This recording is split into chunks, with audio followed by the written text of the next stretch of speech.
gbàdúrà nígbà gbogbo. Wọ́n ní Jésù gbàdúrà nígbà gbogbo, ó lọ sí orí òkè òun nìkan. Òun lè ṣe máa ń rí, máa ń sọ fún yèmí lèmi gorí òkè. Àwọn wòlíì tó kù wọ́n sọ̀pọ̀tì mi ní èmi ní mo gorí òkè. Bàbá primate Ìṣọ̀lá Adébáyọ̀ ló máa ń gorí òkè. Táà tó kù máa ń ṣe kíni? Táà ń sọ̀pọ̀tì ẹ̀. Ó ní mo gbọ́dọ̀ fi àkókò sílẹ̀ láti lọ dúró sí ibì kan, láti bá Ọlọ́run pàdé, láti tún sọ fún yín pé ohun báyìí ni Ọlọ́run tún fẹ́ ṣe fún yín ní ọdún kan tó tún ń bọ̀.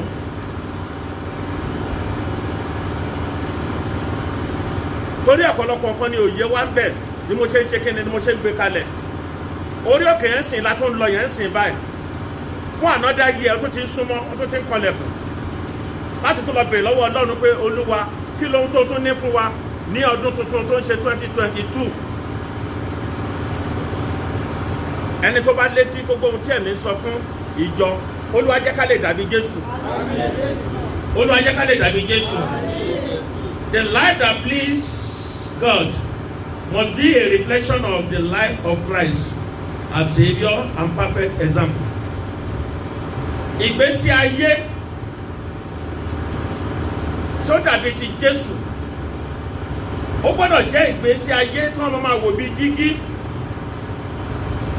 tí àwọn ènìyàn dẹ̀ rí tí wọ́n rí ní ara wọn wípé àwọn lè yọ ọmọ lẹ́yìn Jésù ni wọ́n. Ẹbí ra pé sọmọ jẹ́ lẹ́yìn Jésù ni.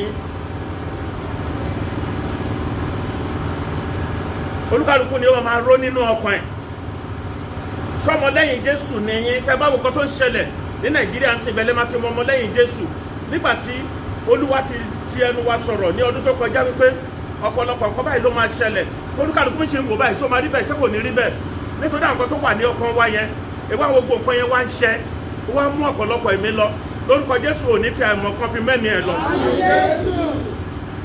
Ọmọ mi kan ló pè mí ní àdáàdì ya èèyàn gbọ́dọ̀ fọ̀rọ̀ yín ṣeré o. Ó ní nǹkan kan ní Abẹ́òkúta o, àmọ́ ní wáì.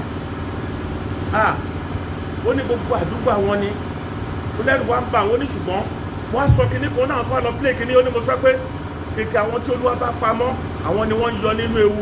Ó ní ọmọ ìgbàlà, ó ní kò sí tó máa kàn wọ́n. Ó ní ìyẹn ló tó fún òun ní ìkìyà. Mandate to be like Jesus. Àṣẹ láti dàbí Jésù. Ẹjẹ́ra yín wò dáadáa rárá ṣé ara yín ṣe ṣàfiwé Jésù. Does your life reflect that of Christ? Tẹ̀ntẹ̀lé jẹ́ àpẹẹrẹ fún àwọn tí ó ń wò yín. Ìjọ kan babaláyé tó ń bá mi sọ̀rọ̀, yàrá ìtọ́ dẹ̀ tó sí kọ́nà bẹ̀ yẹn lẹ́sẹ̀kẹsẹ̀ ló fún lésì. Èmi ò lè ṣe fi sọ pé wò fún kan tó sọ yẹn báyìí ó yá Olúwa náà pàṣán ṣé babaláyé tó níbẹ̀ mi ni. Ó mọ̀ wá sọ jáde ni o. Sẹ́ni pé mi sọ̀rọ̀ ẹ̀jì mi sọ̀rí ẹ̀rí. Lọ́lọ́run ṣe fẹ́ gan ni èmi ò mí kéjẹ́ bá mo gbé sí kan o. Mo yẹn sọ̀rọ̀ yìí báyìí lónìí kí n fi hàn kan ṣe example. Ǹjẹ́ fẹ́ dàbí Kristi? Ó lẹ́sẹ̀kẹsẹ̀ ló fún mi ní example. Ọkùnrin yẹn fẹ́ dáadáa fún. Gẹ́gẹ́ bí a ti kà nínú ìwé Éfésù pé kọ́kọ́ ṣe kíni? Kọ́kọ́ mú ìyàwó ẹ̀ mọ́ra kí àwọn náà dẹ̀ ṣe kíni? Ó dẹ̀ tẹríba fún ọkọ ẹ̀. Ó tẹríba ló fún mi lẹ́sìn ní lẹ́sẹ̀kẹsẹ̀. Tinubu bẹ́ẹ̀ mi náà bóun náà ṣe sọ yẹn máa fún lẹ́sìn. Ṣé àbálá ìtọ́ ni máa bẹ̀rẹ̀ títí dì sí? Gbogbo ẹ̀mọ́ ètò ti ṣàṣìṣe ibẹ̀ ló ṣì wà wọ́n ti ń bẹ̀bẹ̀ títí dì sí. Wọ́n ti rọ́nà àbáyọ. Ibi tó yẹ kó ṣẹ̀ sí oníṣẹ́wọ́ bẹ̀. Òun fẹ́ kó dára fún ó sọ àwọn nǹkan tó ṣẹlẹ̀ nínú ilé wọn kò fẹ́ kó tó rí bẹ́ẹ̀ mọ́. Wọ́n fẹ́ gbé sùn. Ikọ̀ yẹn lè jẹ́ nǹkan tó wà critical gidi gan. Tó yẹ kó ra farabalẹ̀ gbà jáde jọ. Kí lọ́nà àbáyọ mi? Kí irú obìnrin tó sáré wá bá Jésù lọ sọ pé ó kí ọ̀nà àbáyọ fún nǹkan báyìí ní pé kí rẹ̀ má bàa tún ṣẹlẹ̀ mọ́. Lẹ́sẹ̀kẹsẹ̀ ló wá dá lóhùn. Number one ẹni tó wá dá lóhùn ó lè mú. Àfi tó bá ti jú mi ni. Lábẹ̀ sí kọ́ ẹlẹ́ṣẹ̀ ẹ̀bẹ̀ yẹn kọ́. Jọ́ọ̀ la máa dàbí Jésù gbogbo wa tá jókòó yìí báyìí. Ìlẹ́sìn kejì ta kà nìyẹn. Ó ní ká kí ọkọ kó tẹrí kí ẹ̀yin aya kó tẹríba fún ọkọ. Ìjà ní èmi ìtẹríba. Do we respect our husband? If you don't respect your husband, how will you be able to respect Jesus Christ whom you are following every day? Wọ́n lè fẹ́ tẹríba fún Jésù tẹ́ntẹ́lẹ̀ ní gbogbo ìgbà. Ẹni lè tẹríba fún kó ṣe pé kẹ́ bẹ̀rẹ̀ mọ́lẹ̀ bá náà pè ní tẹríba àbí kẹ́ kúnlẹ̀. Ìkúnlẹ̀ yóò mí ní kankan o. Tó bá kúnlẹ̀ tí ó bá sí Jésù nínú ayé òfo ni o. Ẹni fọwọ́ ara yín ṣe ra yín. Ẹni fọwọ́ ara yín ṣe ra yín. olóòní fọwọ́ rẹ̀ ṣe rẹ̀. The beginning of life in Christ, ìbẹ̀rẹ̀ ayé nínú Kristi. Nígbà tí ẹ bá ti gbé ìgbésẹ̀ tó wọnú Jésù, ó tún bẹ̀rẹ̀ ayé nìyẹn. Ẹ tó bá dẹ̀ máa bẹ̀rẹ̀ ayé nínú Kristi, ó gbọ́dọ̀ gbé ìgbé ayé tí Kristi ń fẹ́. Olùmọ̀ sọ pé mo fẹ́ kí n dàbí Jésù. Bí wọ́n ti kórìíra ètò, kò ṣe kí ni, kò ṣẹ́ni kankan níbi. Ó wò wọ́n náà ni o, kò jẹ́ pé kò lè ṣe o. Pétérù pàápàá fẹ́ ṣe kí ni, ó fẹ́ gbà sílẹ̀. Ó yọ idà jáde ló bẹ́yàn létí. Ṣé Jésù ò lè sọ fún ẹ pé gbogbo ẹni tí wọ́n kọlù mí, Olúwa kó kọlù yín o, wọ́n lè dòkú lẹ́sẹ̀kẹsẹ̀. Ohun tó lágbára láti ṣe ni. Pétérù tí idà bá a kọ. Ẹni tó bá yọ ọ̀dà nípa idà láti ti fi ṣe kí ni láti pa. Dájúdájú tẹ bá wo Pétérù yẹn, á jẹ́ oníjàgídíjàgan kó tó di kó ṣe kí ni, kó tó di pé ẹ̀yin ó dọ́dọ̀ Jésù. Òun ló sì wà lára ẹ̀. A ti máa tọ́jú ọ̀bẹ yẹn lẹ̀ pé èmi rẹ́dì láti gbọ̀gá mi sílẹ̀ o. Níjọ́ tí wọ́n bá ṣe kéde tó bá fẹ́ bàjá. Àbí tí ó bá ṣe kó ń tẹ̀lé jáde pẹ̀lú ẹyin idà ń bọ́ ló ti rí dà. Ó ń tẹ̀lé jáde wà nínú àpò ẹ̀ ní báwọn mọ́là ṣe máa ń rìn káàkiri yẹn. À ń láti mọ ohun tí a bá ń ṣe nínú Kristi. A ti bẹ̀rẹ̀ ayé tuntun. Ayé wa náà gbọ́dọ̀ yí padà nínú Kristi Jésù. Ayé ọ̀pọ̀lọpọ̀ ò tí ì yí padà títí di ìsinyìí. Ojú kòkòrò ṣe ń bá ọ̀pọ̀lọpọ̀ jà, mo fẹ́ kí n dàbí Jésù. Nínú àdúrà gbà gbogbo, ọjọ́ mélòó ló fi gbàdúrà? Fẹ́ pé complain nìkan tó lẹ́ ń give. Ní gbogbo àwọn tó alárin náà, dáàdì kan ti wọ́n gan, ó lágbára, wọ́n kọ́ àlùbọ́sà mi, máa rẹ̀rìn ni. Àwọn òun àwìn láàbù. Èmi kọ́tẹ́ ń fẹ́ ni, kọ́tẹ́ ń fẹ́ náà ló ṣẹlẹ̀. Jẹ́sọ́ mo kí ló tó lọ sọ́jà, Anẹ́sà, owó kan ti wọ́n jù. Ó sì bí ní ẹyin orí òkè tó kọjá tó ń kó àmì. Ó ló tún yà wọ́n lẹ́nu náà, ló tún yà lẹ́nu. Nítorí pé ẹ̀mọ wòlíì ní wòlíì ni òun lè jẹ́ kó ṣẹlẹ̀ kó yẹ kó ṣẹlẹ̀. Tẹ́ bá ń gbàdúrà nígbà gbogbo, if you are prayerful, gbogbo kan wọ́n yóò ní ṣẹlẹ̀ á ká kúrò ń bẹ̀. Gbogbo tó ń ṣẹlẹ̀ káàkiri, ọmọ ìgbàlà ọmọ fi wọ́n ṣe kíni, ọmọ fi wọ́n sẹ́gbẹ́ kan ẹni tó bá tọ́jú ara ẹ̀, tó bá tẹ̀lé Jésù lótìtọ́ àti lódodo, kò ní fàìsàn gbèdè. Ẹ máa wulẹ̀ tẹ́wọ́ o, èmi ń sọ òtítọ́ àti òdodo tó tí ó wà ní Bíbélì ni o, kò ní fàìsàn gbèdè. Wà á ṣàìsàn á dẹ̀ gbé dìde, á jẹ́ nínú ewu gbogbo, á jẹ́ nínú ìdààmú, á jẹ́ nínú wàhálà. Tẹ́bára àwọn tí wọ́n ń ṣe kíni tó ẹ̀yìn kan máa gbé wọn dèyàn, ẹ rí wọn pé wọ́n ṣàìsòótọ́ ni. Ẹ̀yìn ìyá mi of blessed memory, ìyá ìwé Ayọ̀ká, a máa ní Tọ́mọ̀sì lòun. Tọ́mọ̀sì ẹ̀ máa pàdé nǹkan tó pa. Bá ń Tọ́mọ̀sì ni, á ní à. Tọ́mọ̀sì lòun Tọ́mọ̀sì pẹ̀lú nǹkan tó pa ẹ̀dùn ọ̀sùn, á dìde lórí àìsàn yẹn. Torí ẹ̀ mo ti lórí ọ̀fẹ́ láti fi àwọn yẹn ṣe àkàwé fún yín kẹ́ lè mọ̀. Ẹni náà bọ́ta ní Tọ́mọ̀sì, Tọ́mọ̀sì kò rí kan gbà ó. Kí ló ṣẹlẹ̀ sí Tọ́mọ̀sì? Ó pẹ́ ìdá lọ́dọ̀ Jésù ni o. O ò ní fọwọ́ ara ẹ̀ ṣe ra ẹ̀. Tẹ́tí dáadáa kò gbọ́ràn. Tó o bá ti bẹ̀rẹ̀ ìgbé ayé nínú Kristi, o gbọ́dọ̀ di ẹ̀dá tuntun, ohun àtijọ́ gbọ́dọ̀ kọjá 2 Corinthians 5:17. O gbọ́dọ̀ di ẹ̀dá tuntun, ohun àtijọ́ gbọ́dọ̀ ṣe kíni? O gbọ́dọ̀ kọjá sóhun àtijọ́ ti kúrò nínú ayé yín. Ṣé kò ń sóhun àtijọ́ náà lẹ́ ń gbé káàkiri?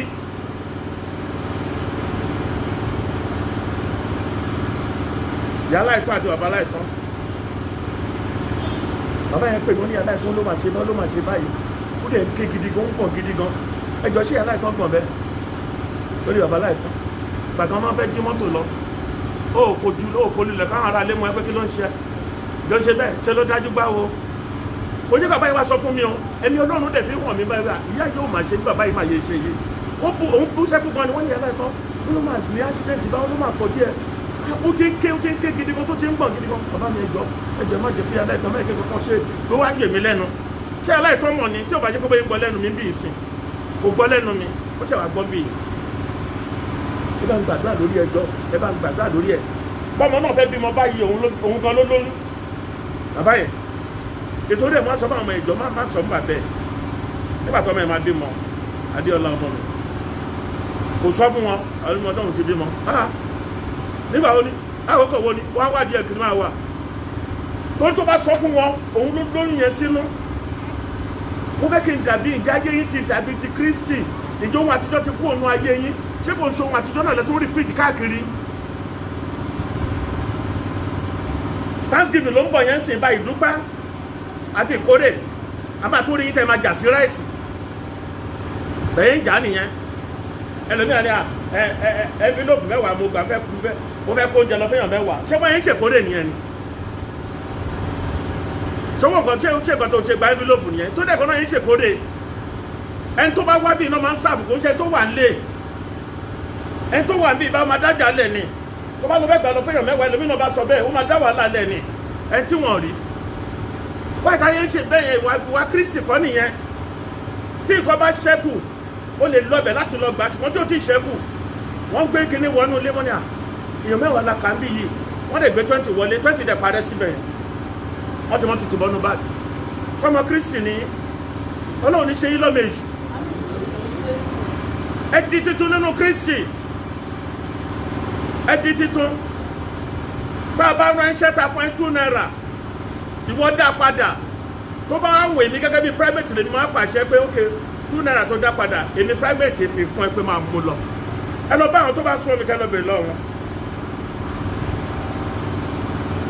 ó ní ẹni mi kí n bèrè change lọ́wọ́ ṣùgbọ́n wọ́n tó pamọ́ pẹ́pẹ́ at the end of the day wọ́n lọ ka kí ni ètò wọn rí pé £2 náà tà á ó ní rí mi kí n gbọ́dọ̀ ẹ mọ́ o tó ní wá mi ní ránṣẹ́ mọ́ àwọn ẹlòmíì o tó ní mo ti mọ̀ pé ó ní òtítọ́ nìyẹn òtítọ́ dẹ̀ ni Kristi ní ká máa fi máa rìn báwa ṣáájú ṣe lótìtọ́ òtítọ́ la fi ṣe gbọ̀ngàn pẹ̀lú àwọn ọmọ mi yìí àti bàbá mi tó dúró sọ̀kan mẹ́yẹn ogún wọn náà fi ṣe gbọ̀ngàn a subsidi láti kọ́ páànù yẹn ó fẹ́ náwó tó 650,000 ẹ bèrè pé mo ló ti wọlé ìlú lápá bí nígbà tá a pa 338,000 tí mo tún sọ fọ́ sẹ́yìn mi mo ní ẹ̀ má yọ owó yẹn ọ̀sẹ̀ mi ní ṣe bí owó ṣọ́ọ̀ṣì ni ṣé bóyá kó fún mi lésì ni ṣé mi wá kó sáko ni ẹ jẹ́ ká gbọ́ òtítọ́ ká bá ṣe òtítọ́ èmi tẹ̀mí ní kó má yọ ṣe bí kówó yẹn ba lè ṣe kí ni ẹ gbóhùn yín sókè kówó yẹn ba lè ṣe kí ni kó lè tó ní tó ti bá báwọn náà sọ̀tẹ́ ní ó máa fún 50,000 ó máa káwọ́ tó máa káwọ́ sáko ni wọ́n lọ́wọ́ òtórí ni kọ́wọ́ òtórí lọ́wọ́ fi ṣẹ́ bẹ̀ yẹn ni lọ́pẹ́lọpẹ́ àwọn ọmọ mi tó máa rally round àdáde ẹ má wọrí a máa ṣe ẹṣẹ́ àfọkànbalẹ̀ mi kì í sùn nítorí mo fẹ́ di pé mission yẹn a gbọ́dọ̀ ṣe kíni a gbọ́dọ̀ succeed inú ẹ̀.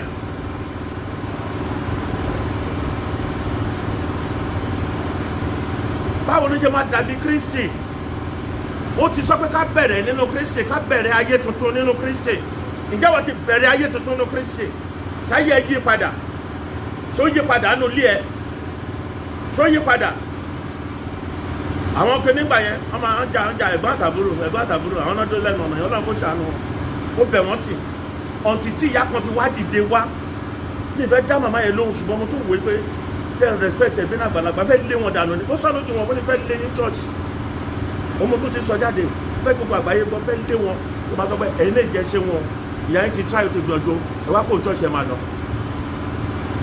àbúrò ló kọ́ dá mi lówó ní sọ máa ń léèyàn church mi àájà ilẹ̀ ló pè mí ní private kò ní bèrè kí ló máa ta lọ́nà máa bèrè ta ló máa bèrè lọ́wọ́ ẹ̀ èmi ní kí ló ṣe wọ àwọn ènìyàn wọ̀nyí tí wọ́n ń ṣe báyìí wọn ò gbọ́ràn sí ẹ lẹ́nu ìwọ́n gbọ́ fún ara ẹ̀ ṣó tó lé ẹ̀tọ́ nìyẹn ẹ̀ tí ò bá tó lé ẹ̀tọ́ kì í ṣe private wọn kì í jà church tó bá tẹ̀ tí fi lè rí tí private wá sọ fún ẹ ó ṣe minister in charge ẹ má jà mọ́ ó parí síbẹ̀ tí n bá lo ìdàtọ́ lọ́run fi fún mi ńkọ́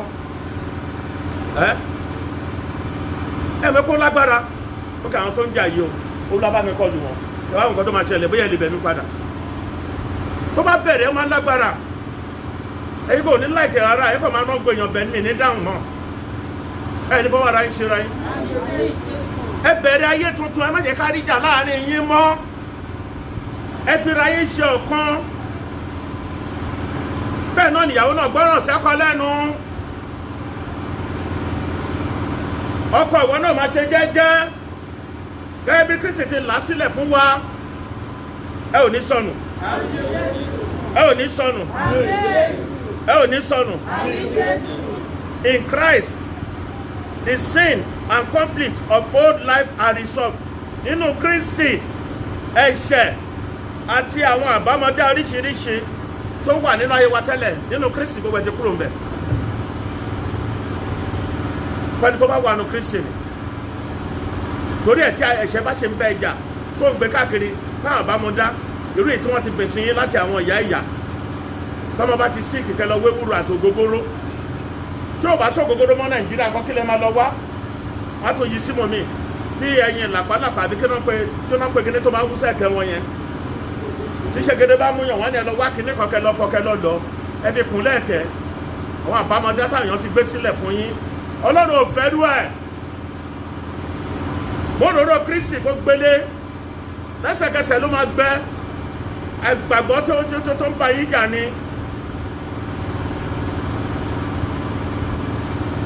tó gbẹ́ni tó bá tún wá sórí òkè báyìí gbogbo ni máa fún lóòrò kọ̀ọ̀kan kọ́ lọ tẹ̀sí ẹ̀wò kán wá sọ fún mi bó bá yẹ jẹ́ ó lè má ju mọ́tò kékeré báyìí lọ I will give it má fún wọn tọ́lọ́ bá dẹ̀ bá ọ náà tẹ́ ẹ̀kọ́ bá bá ẹ tẹ́ ẹ bá ti ṣojú kòkòrò tó gbà tó tún rán mi wá kó wá gbà àwọn ìwà tó kúnnú ayé yín nìyẹn kékeré tó bá gbà lọ́wọ́ mi báyìí ó ṣe odindi fún ẹ ní gbogbo ọjọ́ ayé ẹ kó lọ tá sínú ìtò nílé ni ó ń ṣiṣẹ́ lọ ní títí láéláé ni òórò ní expiring date lọ́dọ̀ tèmi wọ́n ọ̀dọ̀ ẹ ló ní expiring date nítorí pé kíni nítorí àgbàgbọ́ tó wà nínú ẹ tí ìgbàgbọ́ tó bá wà nínú ẹ dẹ̀ ní tí ò bá ti fi lè ṣiṣẹ́ ó máa expire gbogbo ìgbà ni Ọlọ́run máa tún yín sílẹ̀ bẹ̀rẹ̀ ayé tuntun nínú Kristi Jésù. Ẹlẹ́ẹ̀kejì bearing the cross with Christ gbígbé àgbélébù Kristi bó ṣe gbé sílẹ̀ kí wọ́n náà gbé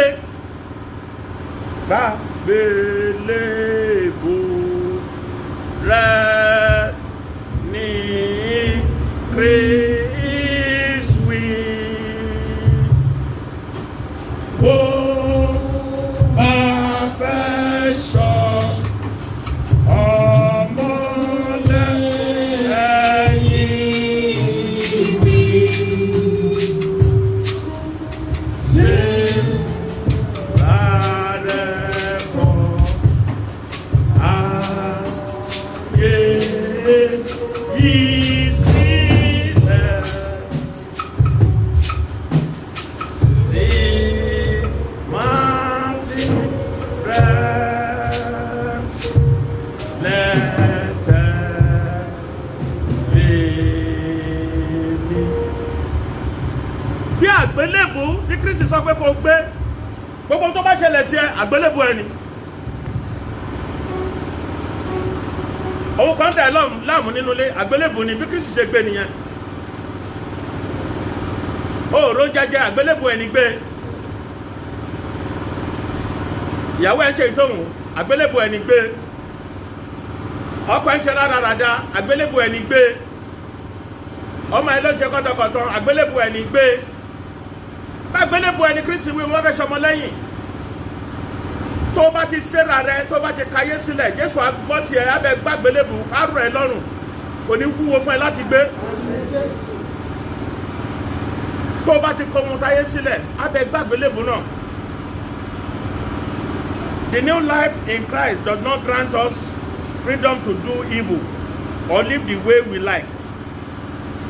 Ìgbé ayé tí mò ń sọ fún wa, ìgbé ayé tuntun, kò sọ pé ká máa ṣe ohun tó bá wù wá o. Pípẹ́ ó ti gba freedom ń sìn. Má ṣe bí lọ, má ṣe nǹkan tó bá wù ẹ́, tó bá ṣe Jésù á dá ẹ lóhùn. Bó o bá gbọ́ràn, à ń nà ẹlẹ́gbàá ìgbọ́ràn yẹn ìyá máa gbé kiri bẹ́ẹ̀. Ọ̀pọ̀lọpọ̀ nǹkan tó ń jẹ́ kẹ́lómi lọ tajà tí ọjà tí ò rojú tu ẹ̀ nìyẹn.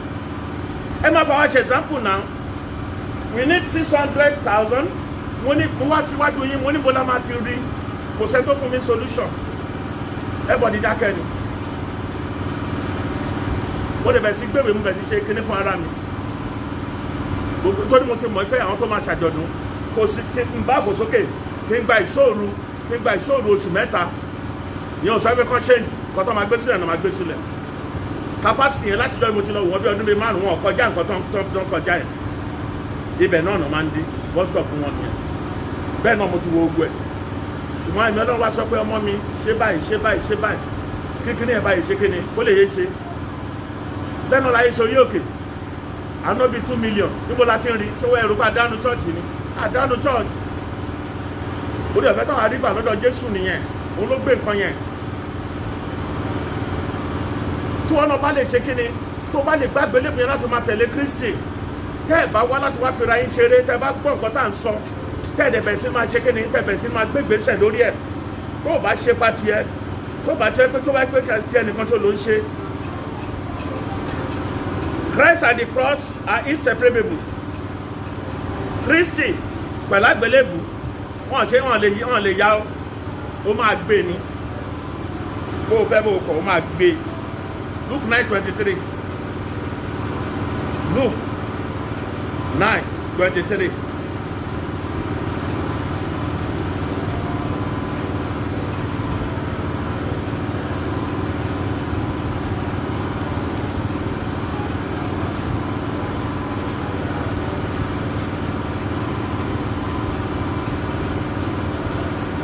Ó sì wí fún gbogbo wọn pé bí ẹnikẹ́ni bá fẹ́ láti máa tọ̀ mí lẹ́yìn kí ó sí ara rẹ̀ kí ó sì gbé àgbélébù rẹ̀ ní ijọ́ gbogbo kí ó sì máa tọ̀ mí lẹ́yìn kó gbé àgbélébù ní gbogbo ìgbà wo gbogbo ìgbà gbogbo ọjọ́ ló máa gbé wá ti jí làárọ̀ ó tún gbé nìyẹn tó o bá sùn lálẹ́ tó o bá pọ̀ títí tó ronú títí tó o bá tún máa jí làárọ̀ wá tún bá jí ni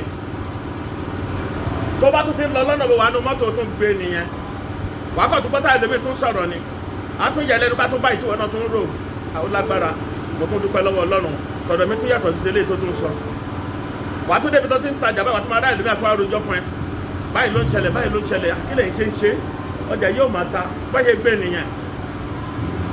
gbé nìyẹn ẹlòmíì ti yáwó tó yáwó nápò òun ló fi rán ọmọ lọ síléèwé ló fi rán gbogbo ẹ̀ ọmọ bá jáde iléèwé èṣù bá tún gbéṣẹ́ ẹ̀dé wọ́n bá kọ ìyẹn ọmọ yẹn sí ìyá ẹ̀ wọ́n ní ìyá ẹ̀ wọ́n lájẹ́ ni ṣẹlẹ̀ pé bóyá máa gbé títí ọjọ́ ikú nìyẹn tí ó bá múra wọ́n ní ìyá àjẹ́ ni o ìyá ẹ̀ ló ṣe o báwọn wòlíì àtàwọn afáàṣẹ sọ fún nìyẹn o àtàwọn babaláwo wá ń sá fún ìyá ẹ̀ ìyá tó kówó nápò ló gbà tó fi ṣe kíni tó fi ràn lọ sí skul lórúkọ Jésù tí oníṣòro ṣe ayé òní kọ̀yàn ọmọ ẹ̀sìn ẹ̀ ayé òní kọ̀yàn ọmọ ẹ̀sìn ẹ̀ ìyá kan fún ara ẹ̀ kọ̀yàn ọmọ síra ẹ̀ nítorí ìgbà táyà lè ṣòótọ́ ẹ fẹ̀rọ̀ sábẹ́ àwọn ọmọ wa rojọ́ kẹjọ́ fún ẹ ò lè dànù ẹ lágbára ọmọ yẹn ń ṣe nìyẹn àwọn wo ló ń ṣe bẹ́ẹ̀ abẹ́ ìtọ́ra yín jẹ torí ẹ̀ lè bára yín ṣòótọ́ ọ̀rọ̀ àwọn mímọ̀ mi kọ́ tó sọ̀rọ̀ dé lẹ́nu ní ṣọ́tọ̀ wọn lẹ́nu méjì máa sọ pé bàbá fẹ́ gbọ́ kí ló bẹ́ẹ̀ sọ bẹ́ẹ̀ rojọ́ ìjà Ramon ní pé ìjà Ramon ṣe báyìí fún un àtún nọ́mbà jù ni láti come and tell me very well yẹ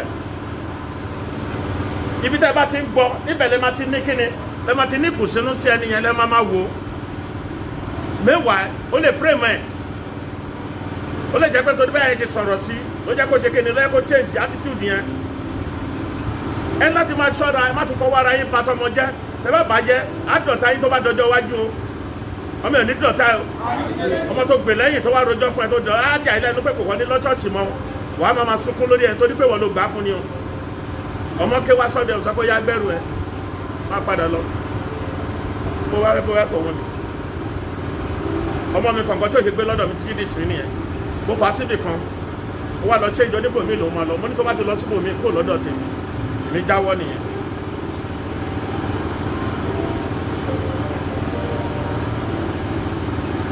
àwa náà wà lọ́dọ̀ gàrí mo sọ fún wọn mo fọ mọ́tò tí n bá débẹ̀ láàárọ̀ ká tó lọ sọ́fíìsì ìyàwó á sọ pé àwọn ọmọ ọ̀dọ̀ yẹn ò fa abọ́ ọmọ dáadáa kí n tún bá wọn tún abọ́ yẹn fọ̀ nígbà tí mo dẹ̀ pé mi mo wá nǹkan mo bọ́ síbẹ̀ mo bá wọn fa bọ́ tó hàn lára mi ní pé mo fa bọ́ ni ṣùgbọ́n ọjọ́ tọ́lọ́run máa gbé mi ga níwájú wọn báyìí wọ́n kàn invite mi síbì kan ni pásọ̀ wọn sọ pé I want to invite my bishop from Lagos.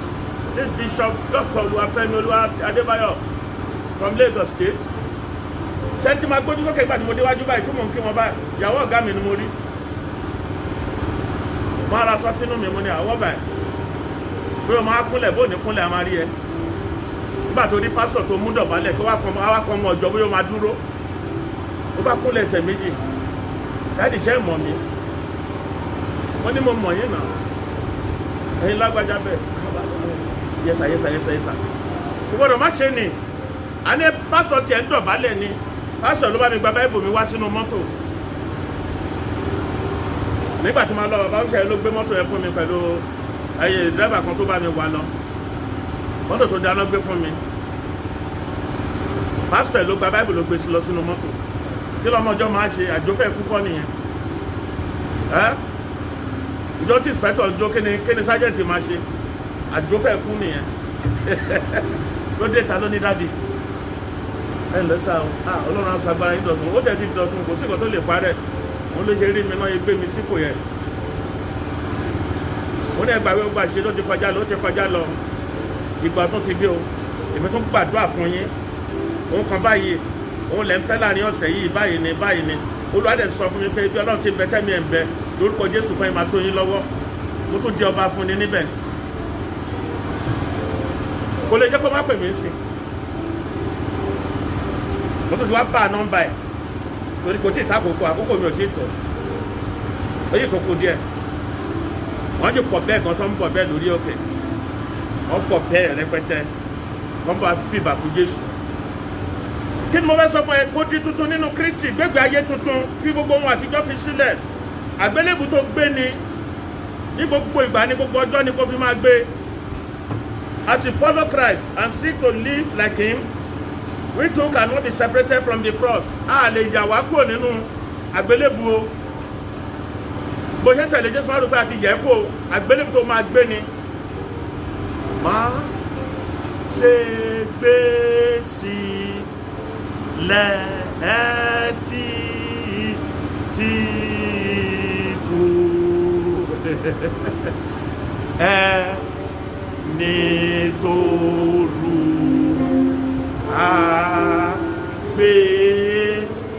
àgbélébù ló lérè tí láti dá. Ẹni tó ru àgbélébù òun ló lè retí láti jẹ́ kíni láti dádé. Tó o bá ru àgbélébù o lè dádé kankan. Olùgbàlà ń retí ẹ lọ́jọ́ ìkẹyìn. Kíní kan ṣẹlẹ̀ ọmọ kan nígbà tí bàbá kú òun ló wá promise mi olúwa sọ bí yo òun máa ṣe báyìí òun máa ṣe báyìí òun máa ṣe báyìí. Bẹ́ẹ̀ sá lọ ní làbárísà. Wá wá sórí òkè ni mọ́tò ẹ̀ bá bàjẹ́. Gbogbo èèyàn dẹ̀ ti lọ. Ló wá bá mi dáàdi mọ́tò ó máa bàjẹ́ ọmọdé ẹ lọ́ bá mi wá mẹkáníìkì tó máa tún mọ́tò yẹn ṣe mo dúró títà fi tún mọ́tò yẹn ṣe sẹ́mi ò lè fi sílẹ̀ kí n máa lọ ní kí n rotì nǹkan tó bá tó ṣe. Ṣé gbogbo yín máa ń pè mí sílẹ̀ ni mo tún dúró tì. Ká tó fi bẹ̀yẹn lẹ̀ lọ́dún yẹn ó fẹ́ tó bí nǹkan bí ẹ̀lẹ́mì. Èmi tí mo ti ṣe sọ́ọ̀lù mọ́jú. Àwọn sùn lórí ìjókòó mi tó wà ní o èmi ò tí ì sùn o mo tún wà bẹ́ẹ̀ títí di 11. Ọdún kan bẹ́ẹ̀ náà mo gbá pẹ̀lú nǹkan tí bàbá láìdọ́ fi ń tẹ̀lé mi tí ìdọ́jọ́ ẹ̀ ní ibà mo kó wọn lọ lọ́dún yẹn bẹ́ẹ̀ ni mọ́tò tó bá fẹ́ wọ̀ mọ́tò bá bàjẹ́ mo dẹ̀ máa bọ̀ bí bàbá láìdọ́ mo lẹ́yìn àtìta ni wọ́n ṣàgbéyàwó tó bí mẹ́rin mo lè lò lówó mọ́tò yín bá ṣírò ẹ̀ báyìí mo bá kó lé wọn lọ bàbá yìí dẹ́ wo báyìí bàbá yìí wá sọ statement kan bí èlé gbàgbé títí lẹ́lẹ́ ó ní bẹ̀tẹ̀ sà owó wà lẹ́yìn máa fi sáko mo ní wọ́n máa wọ́ ní tèmi èyí gangan ló ṣe kíni ló jẹ mí lógún ìyá bísí mo rántí gbà yẹn ìyá bísí rà bàbá ẹ̀yin lè máa gbà délé o kò tó àṣẹ máa délé o ní ẹ̀yẹ sọ fún mi nìyẹn ẹ gbọ́ ṣé bí torí kó rí mi ni tí n bá ṣe Jésù Kristi Olúwa wa láago 5 tí mo ti bọ́ sí mọ́tò tán pẹ̀ nẹ̀yìn ṣé pásítọ̀ ò lọ àdàwọn ará abúlé mú ṣùgbọ́n wọn fi kọ́ wa bẹ́ẹ̀ bàbá tí wọ́n máa ń jókòó dè wá ń bì tá a bá lọ a lọ sórí òkè á dó sókè a máa béèrè pé ṣé gbogbo àwọn ti délé èmi gbọ́dọ̀ sọ̀rọ̀ pẹ̀lú ìgbàgbọ́ pé bàbá wọn ti délé tó bá ti rí èmi gbogbo ẹ̀ ti tán kò dúró dẹ́nu mi o ayélu máa lè wọlé kọ́ bá a sọ̀rọ̀ báyìí ògùn ní dáhùn ó ní bàbá rí mi tó bá ti rí mi báyìí bá ti sọ pé báyìí ọkọ̀ ẹ̀ ti balẹ̀ alóhùn oṣù mọ́jú bẹ́ẹ̀ ṣe ìṣòro lòun náà wà ń bẹ́ẹ̀ ohun tó fi lélẹ̀ nìyẹn àgbélébù tóun gbé nìyẹn òun náà làánà ṣe ru àgbélébù yẹn káde ń rù lọ bó ṣe rù ìwọ tó bá dájú kó lọ ṣàtúnṣe lọ́jọ́ ìní yìí ẹ lọ ṣàtúnṣe ẹ ru àgbélébù tuntun. The cross symbolized crucifixion, reproach, opposition, suffering, shame. Ohun tí àgbélébù yìí tó dá lé lórí. Crucifixion. Ká kọ̀yàn má gbélébù. Reproach. Kọ́bẹ̀ sí wa sọ̀rọ̀ kú sọ sí. Káwọn èèyàn máa takò opposition. Suffering kéèyàn máa jẹ̀yà. Shame. Òun ní pé wo ibi tó bá lọ kí tìjú wá wà ń bẹ̀. Ló tán. Ó pẹ́ tán lọ sí church kì í náà bá dé. Àgbélébù tẹ̀ rú ní o. Àánú ti rú rí o. Bíṣọ̀bù ní mọ́tò ẹsẹ̀ ló fi rìn. Mo lọ ṣe crusade níbi kan. Ní bá parí bá mọ́kadà. Pásọ̀ yẹn padà rí. Ó ní with your anointing. Ó ń bọ́lá ń ṣe nìyẹn. Lọ́tọ́ wá pàdé wa lọ́nà. Pẹ̀lú mọ́tò ó ní ìsájọ mọ́tò. Mo lémi kọ́ mo ní o. Mo lọ́mọ mi tó ní náà lọ́wọ́ ẹ̀. Ó ní bẹ̀ẹ̀ síbẹ̀ yín máa wà lọ́nà yẹn sà. Ó ló máa ti ra bí mọ́tò bíi mẹ́rin. Mo ní bẹ́ẹ̀ lọ́lọ́run ṣe fún yín. Ọlọ́run tó ṣe fún yín náà máa rántí àwa náà tó bá jẹ́ Ọlọ́run ló ṣe fún yín táì bá gbọ́nà ẹ̀bùrú ọ̀nà ẹ̀bùrú tí mo sọ báyìí ó ṣọ̀kẹ̀ lára ni ẹni ẹ ti ṣaláìsí sí nígbà tó mọ̀ kọ́ tó fi adjust èmi ò lè adjust máa fi kó lórílẹ̀-èdè alààyè Jésù sì máa sin nìyẹn don't compare me with anybody èmi kan náà fara mi ni máa jẹ́ ara mi títí láéláé kò bá àwọn àgbààgbà wa kí wọ́n kọ́lé báyìí kọ́kọ́ báyìí kọ́kọ́ má ṣọ̀ báyìí I don't care o òun ti bá nínú òun la máa ṣe yóò ní títorí ẹ̀ lọ́tọ́ ọgbọ̀n kan ó dẹ̀ lè tì mí sínú ẹ̀ ìtìjú wà nínú àgbélébù ìyà wà nínú ẹ̀ káwọn èèyàn máa ṣàtakò ẹ̀ wà nínú ẹ̀ èyí tó wá jẹ́ pé tó wá burú jù nínú ẹ̀ àgbélébù tó gbé ẹ́ má rò pé bóyá nǹkan tó ti ṣe kí ni tó ti fi sílẹ̀ tẹ́lẹ̀ kó lọ so nígbà tó jẹ wọnú Kristi ló ṣe tún máa tún gbé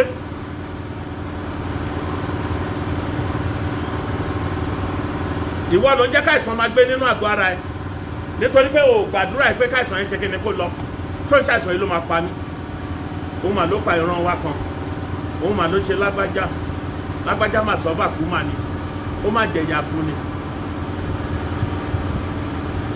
mo máa ń sọ mo ní bàbá chọ́ọ̀chì yìí kan ṣo ló kọ́ ṣùgbọ́n lórílẹ̀-èdè alààyè èmi máa ṣe jù bẹ́ẹ̀ lọ mo ti rí ibi tí wọ́n ti gàn mí rí pápá wà nínú mítìn ni ẹnìkan dẹ̀ máa race mo forúkọ bó láṣìírí ó ní ẹjọ́ má bínú ó ní bàbá ó ló máa ń ṣe church á lọ́ máa ṣe wọ́n ní kókó ó ní kò parí kankan rí létẹ́yìn bàbá ìjọ ẹ̀yìn Gabriel ó ní kí lẹ́yìn tẹ̀sí máa ń sọ̀rọ̀ báyìí kò ń ṣe ó náà fi ń ṣe nǹkan ni ṣé kó lọ jówó yẹn ni bébí kọ̀ọ̀kan ní ni ẹ mọ̀ nǹkan tó tì mí sí nìyẹn àbí kì í ṣe nǹkan tó tì mí sí nìyẹn kò ní kí lọ bá fún wọn náà ní ni tẹ́mi ò ní wọn ni tẹ́mi ní fún wọn náà tẹ́mi náà mo lè ní ẹ̀rọ pọ̀ wá ni yóò lè tọ́ ọ̀bọ ni bí ìdẹ̀lẹ̀ báwọn sign agreement kí ló agreement ẹ ṣe báyìí káà máa bá yín máa gbé church yín àwọn ló máa fún ní kíni àwọn ló máa fún ní report ẹ tó gbé 10 million fún ẹ òun lè máa fún ní report o tó bá dẹ̀ ìjà bá sọ fún yín pé iye báyìí làwọn máa gbà oríṣiríṣi tẹ̀rí tó ń lọ nìyẹn òun mo yẹ tu sílẹ̀ fún yín but I will never do it mi ò lè wọnú bágẹ̀ pẹ̀lú ẹni kankan mi ò ní bágẹ̀ pẹ̀lú ẹni bọ́dì tí n bá jẹ́wọ́ màá sọ fún yín màá lá jẹ́wọ́ ẹ jẹ́ ká dá o ibi tẹ́ bá dẹ̀ dáadé náà níbẹ̀ dá náà bẹ̀ jókòó náà màá yà lọ bẹ Ọlọ́run ẹlẹ́dàá mi ìwọ ló ṣe kíni wọ́n bọ́ síwájú tàwa yẹ̀yẹ́ mi rí o wọ́n yẹ kọ́ yẹ̀yẹ́ mi iṣẹ́ ẹ̀ ni mò ń ṣe ó máa wọ́nà àbáyọ fún mi ẹbẹ́ ní pẹ́ máa bọ́ sáájú màá ní iye báyìí ni ajẹ́wó àṣebáyìí o Ọlọ́run á ṣàánú yín Ọlọ́run jẹ́ ká ẹ lè gbọ́ àgbélébù tẹ náà kò ní wúwo fún ẹ lórúkọ Jésù Kristi ayé ò ní gbà lọ́wọ́ ẹ ayé ò ní gbà lọ́wọ́ ẹ His ultimate purpose is to make us to conform to the image of Christ and be the partaker of His holiness. Ohun tó ń fẹ́ tó jẹ́ gbòógì gan fún Jésù Kristi ni pé káwa lè ṣe kéne ká lè dàbí ẹ̀ ká lè jẹ́ bí ẹran ara ẹ̀ ká má dàbí ẹ̀ kí ìjà ayé wa kó rí bẹ́ẹ̀ ká di mímọ́. Òun mo ṣe dúpẹ́ lọ́wọ́ àwọn bàbá wa nínú ìgbàgbọ́ láti Anglican Methodist ẹ máa rí wọn mímọ́ Olúwa Ọlọ́run Olódùmarè ẹ bá níwájú chọ́ọ̀chì wọn signal ní fẹ́yìn ní pé tó bá wọ bíi wọ́n ní kó wá tẹríba kó kúnlẹ̀ náà pè mímọ́ ìgbé ayé ẹ̀ náà sọ pé kó ṣe kíni kó di mímọ́ inú bí tó ti sọ pé kó di mímọ́ náà lẹ ti máa ń ṣe ètò òun jí minerals jí food ọgbọ́njẹ síbi ojóúnjẹ olóúnjẹ wá sọ pé yà ń jẹ bàtó ní kó ṣe pé ọ̀lẹ́ lè wàásù ẹ̀ mí náà ló lè gbọ́ lẹ́nu ẹ̀ wọ́n tó jí ráìsì lọ́wọ́ nínú ẹ̀ pàṣọ ó kọ̀ lóko jí gbé lọ akẹ́ràn kan sínú ọ́fíìsì mi máa ń kó síbẹ̀ bá labá wẹ́ràn tì bàbá gbé nǹkan fọmọ ọmọ bá gbé lọlé ló wá sọ pé dádì kò mà sẹ́rán nù ẹ̀ ojú tì mí gidi gan tẹ́tà ló máa ń ṣe irú ilé tó bá tẹ̀lé pé tí la ṣe mistake gbé sínú nylon tiẹ̀ ṣé bóyá kí wàá sọ pé ẹ̀sà ẹran mẹ́jọ mo bá nu bí yòó ṣé èmi náà ni mo ṣe kí ni mo deserve ẹ̀ ó yẹ kó wá béèrè náà mẹ́rin la fún everybody tí wọ́n wá rí mẹ́jọ ń bẹ̀ kó yẹ kó wá béèrè ó lè níyàn náà ẹ ṣàtúnṣe Hebrew 12:10 ẹ ṣàtúnṣe Wébérù orí 12 ẹsẹ̀ 10 ọtílẹ̀ kó lọ meditate nínú ẹ̀ ńlé agbè sílẹ̀ títí ọjọ́ ikú nítorí wọ́n tọ̀ wá fún ọjọ́ díẹ̀ bí ó bá ti dára lójú wọn ṣùgbọ́n òun fún wọn ní èrè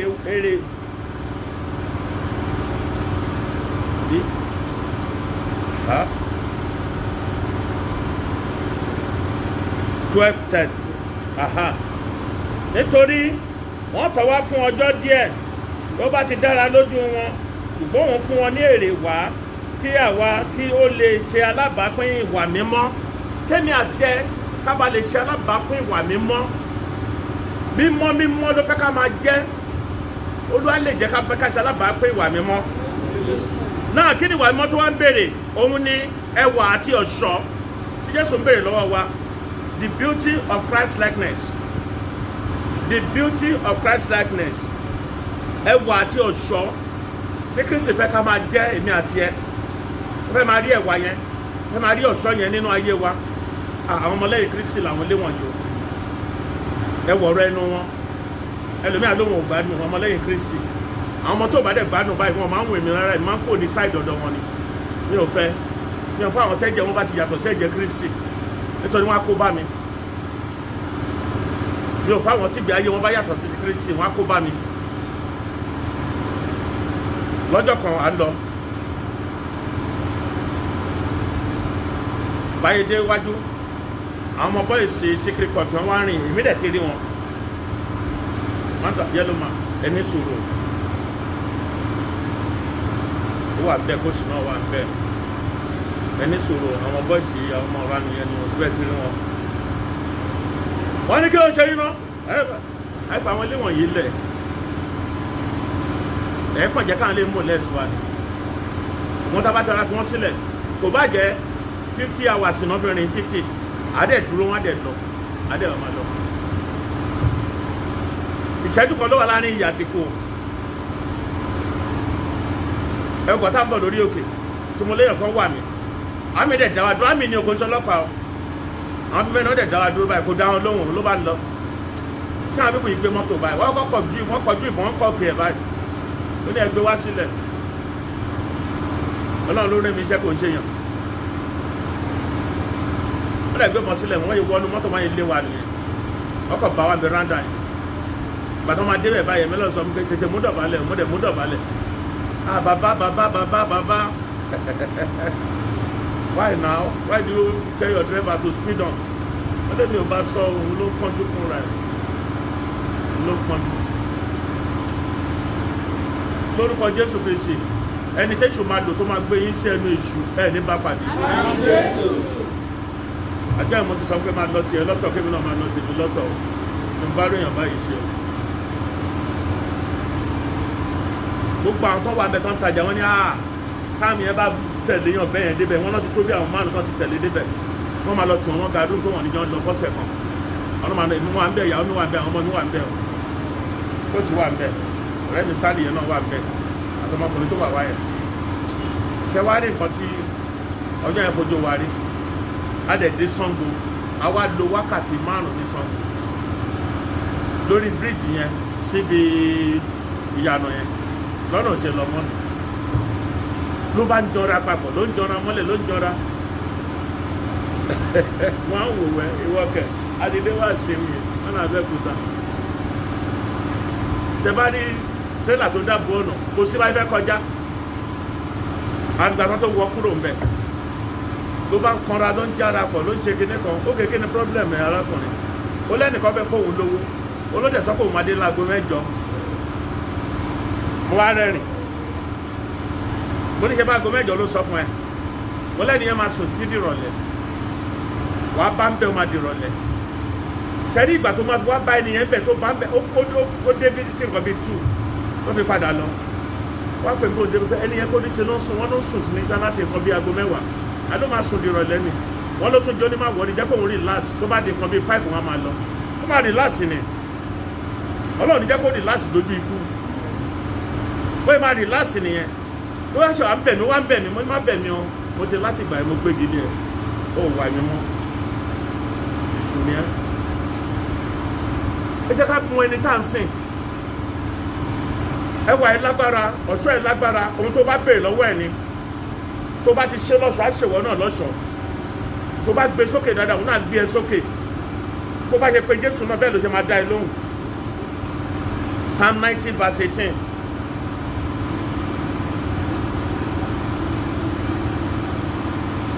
I want to round up. Psalm 90 verse 17.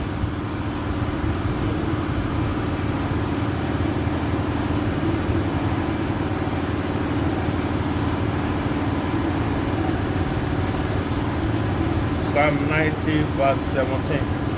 Jẹ́ kí ẹwà Olúwa Ọlọ́run wa kí ó wà lára wa, ẹwà Ọlọ́run á wà lára ẹ. Kí ìwọ kí ó sì fi ìdí iṣẹ́ ọwọ́ wa múlẹ̀ lára wa. Bẹ́ẹ̀ ni iṣẹ́ ọwọ́ wa ni kí ìwọ kí ó fi ìdí rẹ̀ múlẹ̀. Á fi ìdí iṣẹ́ wa múlẹ̀. Kò ní dàrú fún wa. Kò ní dàrú fún wa. Gbogbo tá a bá ṣe bá máa ṣe déédéé. Ọwọ́ agbára Ọlọ́run á wà nínú ayé wa. Ọwọ́ agbára Ọlọ́run á wà nínú ayé wa. Àṣẹ láti dàbí Kristi. Mo fún ẹ láṣẹ yẹn láti wákàtí yìí lọ báyìí. Á wọ inú ayé ẹ. Ìgbé ayé ìṣù á kò nínú ayé ẹ. Kristi á máa bá ẹ gbé. Kò ní fi ẹ́ sílẹ̀. Á máa jẹ́ mi ní fún ẹ. Bẹ́ẹ̀ ló máa rí fún ẹ. Ǹjẹ́ nísinsìnyí fún Ọlọ́run Bàbá Ọlọ́run Ọmọ Ọlọ́run Ẹ̀mí Mímọ́. Ẹni tí ọlá àti ògo wà fún láé àti títí láéláé.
Akọ̀mọ́tò ṣìkà lẹ́yìn òrànmọ́ṣẹ́ fàyàtì àti sọ ó ti jáde lórúkọ Jésù ọ̀rẹ́ òní jẹ́rìí pa wá ohun mi ò mọ̀ rí òní fọ̀ sí wa èyí tó ti ẹnu mi jáde àti ìṣàrò ọkàn àwọn ènìyàn rẹ jẹ́ kó ṣètẹ́wọ́gbà níwájú rẹ Ọlọ́run Bàbá Ọlọ́run Ẹ̀mí tẹ́wọ́gbà májáde ní ráwájú rẹ bàbá tún ìgbé ayé wa ṣe àgbélébù kò ní wúwo fún wa jẹ́ ká lè gbé títí dọjọ́ ikú ó máa dára fún wa lórúkọ Jésù àní ṣiṣẹ́ Sátánì ò ní dè wá lọ́nà àwọn ẹni bí tó máa ń jàyàn ya Jésù lórúkọ Jésù kò ní wọnú ayé wa àwọn náà máa ń ya ibi sí ara wọn àwọn náà ń ya ọkọ sí aya náà ń ya ìyàwó sí ọ wọ́n á ṣàgbé kan kalẹ̀ ní má dẹ́kọ̀ ẹ lóhùn má ṣe báyìí má dẹ́gbọ́n ẹ lóhùn ó ń ṣì ti ẹni ó ń ṣe báyìí ni àwọn ẹ̀mí kẹ́mi ni Olúwa bá wọn wí àwọn náà ń ya ọmọ sí bàbá wọ́n sọ bá yẹ́ ẹ ti dàjẹ́ o nígbà tí ó fàjẹ́ pa láti kékeré tó wá nígbà tó wá nítorí rẹ̀ tó wá fẹ́ fàjẹ́ pa lórúkọ Jésù Kristi ọmọ wa ò ní sá fún wa ọmọ wa ò ní sá fún wa bàbá mímọ́ kó ṣiṣẹ́ rẹ̀ ẹ̀mọ́ kó ṣiṣẹ́ rẹ̀ ká máa gbé láìléwu ní orúkọ Jésù Kristi Olúwa wa.